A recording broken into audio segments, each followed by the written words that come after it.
제8일 본이 될 만한 사람과 경건한 친구가 있는 자녀.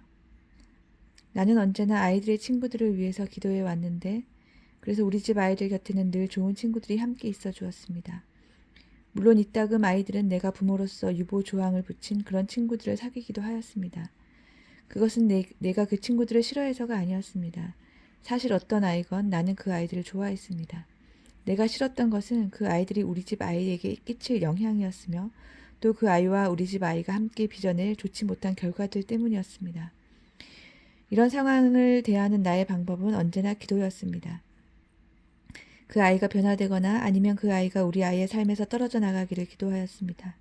그 어떤 경우이건 기도는 응답되었습니다. 몇몇의 경우에는 내 염려가 정확했다는 것을 시간이 증명해 주었습니다. 내가 걱정했던 아이들이 문제투성이의 삶을 살아가고 있음이 드러나는 경우가 바로 그런 경우였습니다. 부모들은 자기 아이들의 친구에 대해서 속이 뒤틀리는 심정을 흔히 경험하게 됩니다. 그런 일이 있을 때는 성령께 감동된 분별력을 달라고 기도하십시오. 캘리포니아에서 살던 우리가 테네시주로 이사했을 때가 아이들의 친구 문제로 제일 열심히 기도했던 때입니다.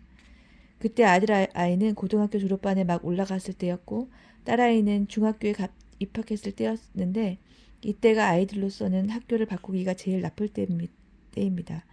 원래 나는 그 당시 아이들을 전학시키고 싶은 생각이 없었지만 주님이 이 이사를 인도하고 계시다는 것을 남편과 나는 확실하게 느꼈습니다.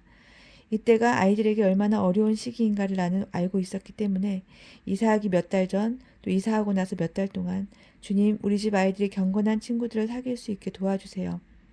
주님께서 우리를 이곳으로 오게 하셨으니 또한 주님께서 우리 아이들을 버리지 않으실 줄 압니다.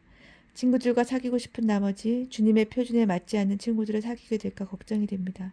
경건한 사람들을 이 아이들의 삶으로 인도하옵소서라고 기도하였습니다.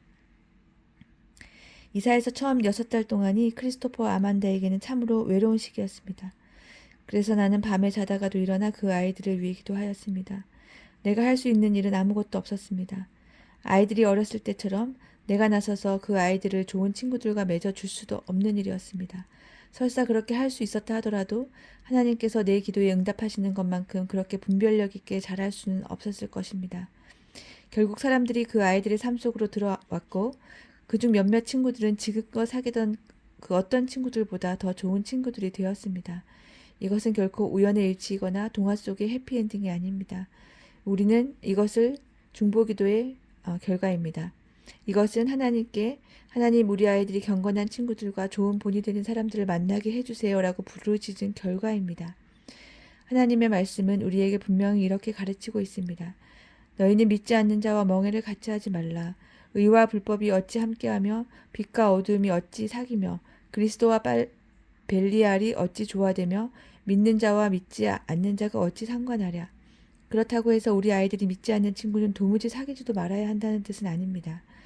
아이들과 관계가 돈독한 가장 친한 친구는 믿는 친구여야 한다는 뜻입니다.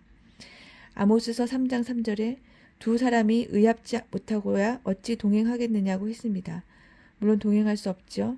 이것은 두 사람이 마음이 맞지 않는다면 누군가 한 사람의 생각을 바꿔야 한다는 뜻입니다. 그래서 의인은 그 이웃의 인도자가 되나 악인의 소행은 자기를 미혹하게 하느니라고 말씀한 것입니다. 만일 당신의 자녀에게 믿는 친구가 없다면 지금 당장 그 문제를 놓고 기도하십시오. 믿지 않는 친구가 주님을 영접하기를 위해서 기도하고 또 신실한 믿음의 친구와 사귈 수 있도록 기도하십시오. 주위 사람들의 좋지 않은 영향이 자기 아이들의 인생에 파고 들어오는데도 어떻게 손을 써야 할지 몰라 막막해하는 부모들을 흔히 봅니다. 그러나 우리는 어쩔 수 없는 사람들이 아닙니다. 우리의 등 뒤에서 하나님의 능력과 그 말씀의 진리가 우리를 붙들고 계십니다. 당신의 아이를 곁길로 빠지게 하는 사람을 동정하지 마십시오. 이 문제에 대해 소극적으로 대처하기에는 성경이 우리가 사귀는 친구의 중요성에 대해 너무나 많이 기록하고 있습니다. 우리 아이들의 삶에 가장 큰 영향력을 끼치는 사람은 그 아이의 친구들과 자기 역할을 잘 감당하고 있는 주변 사람들입니다. 기도합니다. 주님, 우리 아이를 위해서 기도합니다. 이 아이의 인생에 경건한 친구들과 좋은 본이 되는 사람들을 만나게 해 주시옵소서. 경건한 친구들을 선택할 줄 아는 지혜를 주옵시고 다른 사람과 친해지기 위해서 하나님과 동행하는 삶을 타협하는 일이 없도록 도와주시옵소서. 성령께서 주시는 분별력을 저에게 부으사 아이에게 친구 선택의 지혜를 잘 가르치게 하옵소서. 경건한 영향을 끼치지 못하는 사람은 누구라도 이 아이의 삶에서 떨어져 나가게 하거나 아니면 주님을 닮는 사람으로 변화시켜 주시옵소서. 지혜로운 자와 동행하면 지혜를 얻고 미련한 자와 사귀면 해를 받느니라고 잠언 13장 20절에서 주님은 말씀하셨습니다. 제 아이가 미련한 사람의 동무가 되지 않게 하여 주시옵소서. 지혜로운 친구와 동행하게 하시사 어리석은 사람들과 동행함으로써 일어날 수 있는 패망을 겪지 않게 하옵소서. 경건치 못한 사람에게서 구해주셔서 그 사람의 행위를 본받지 않게 하옵시고 자기 자신의 영혼에 올무를 놓는 일이 없게 하여 주시옵소서.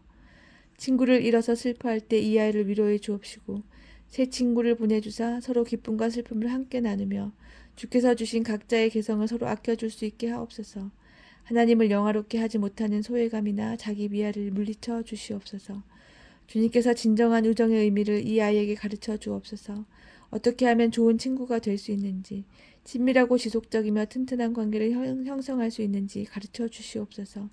아이의 친구 관계 하나하나가 주님을 영화롭게 하는 것이 되게 하옵소서. 예수님의 이름으로 기도합니다. 아멘.